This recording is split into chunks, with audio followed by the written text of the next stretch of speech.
Ay, turo ko lang yung isang procedure natin ng pagkakabit ng tiles dito sa flooring. Ngayon, ang type ng tiles na nilalagay natin dito, lapit na konti. Ito ay ceramic tiles.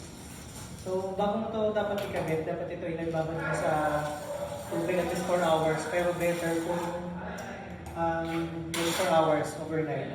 So, ang ginawa natin dito sa floor na ito, from structural slab, naglagay muna tayo ng topping para lang ma-level up yung floor. Tapos, using adhesive, yung ABC ordinary. Kung ginagawa lang pwede na kasi hindi mo makailangan ng tubig. Tapos, i-apply mo lang siya doon, dapat basa yung topping mo.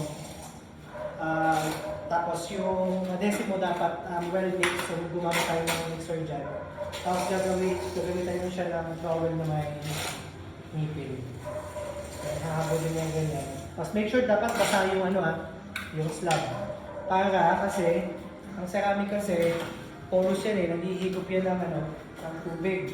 So, dapat basa si tiles mo, at basa si floor, makasabas mo kasi.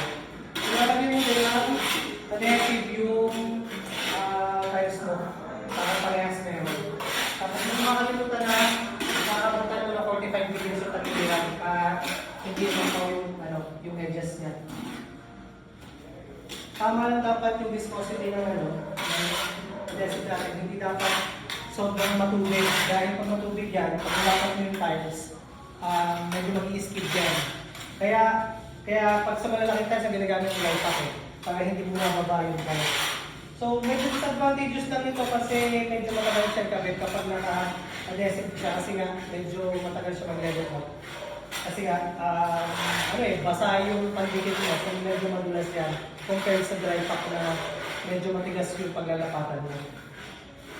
So yan, lagyan mo lang naman adhesive tricot.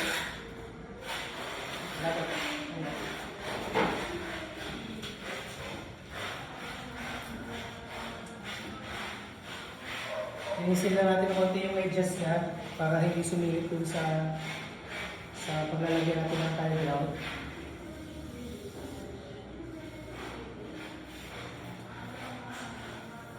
Mas ina-advise ko ang ganitong procedure kapag ang flooring mo ay medyo yung heavy traffic. Kasi pag dry pack, may chance na magkapak yung tiles mo mas maganda kasi ang dikit kapag naka-adhesive ka tapos naka-floor topping ka. Dito kasi dapat originally, dito dapat ay gini lang nilalagay namin. So nag-design na tiles na lang. So nakapag-level ng topping na kami. So ito na yung magiging method namin.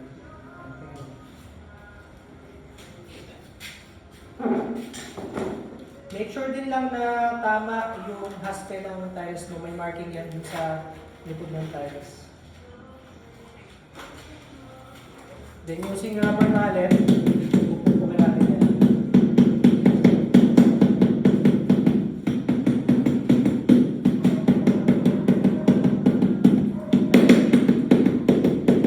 Mas mataas ang chance na hindi magkapak yan compared sa dry pack. Mas magastos nga lang itong procedure na to compared sa dry pack. Pero mas mas matibay hika nga. Pero matibay din naman yung dry pack. Depende lang talaga sa application. Tuloy-tuloy lang yung gamit ng rubber mallet para mag-level off siya. Ito kasi may tansisi na dito, pero may sinusunod sila so makikita nyo, lumalabas na yung adhesive sa tagiliran. So masigurado tayo dyan na yung buong surface ng tiles na nilagay natin.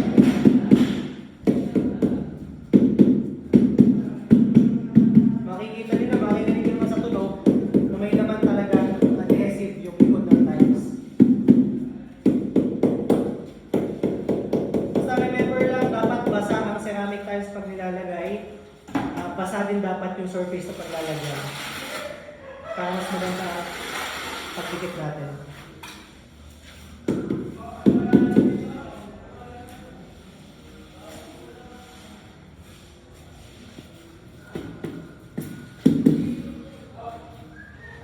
Carlo.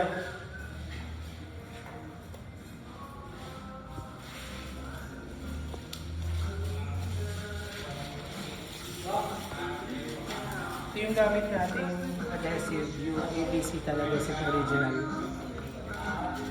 Ito yung mixer natin. Ito na yung natin.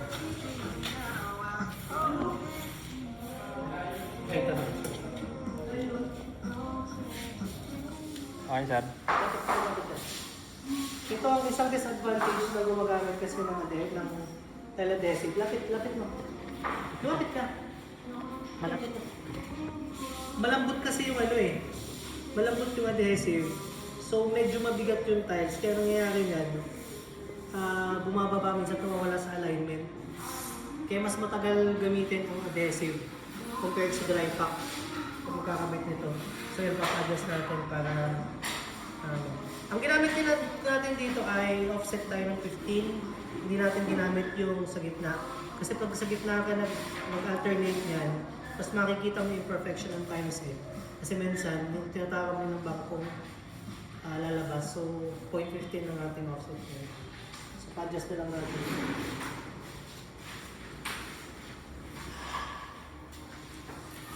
So, yun yung ating installation ng tiles using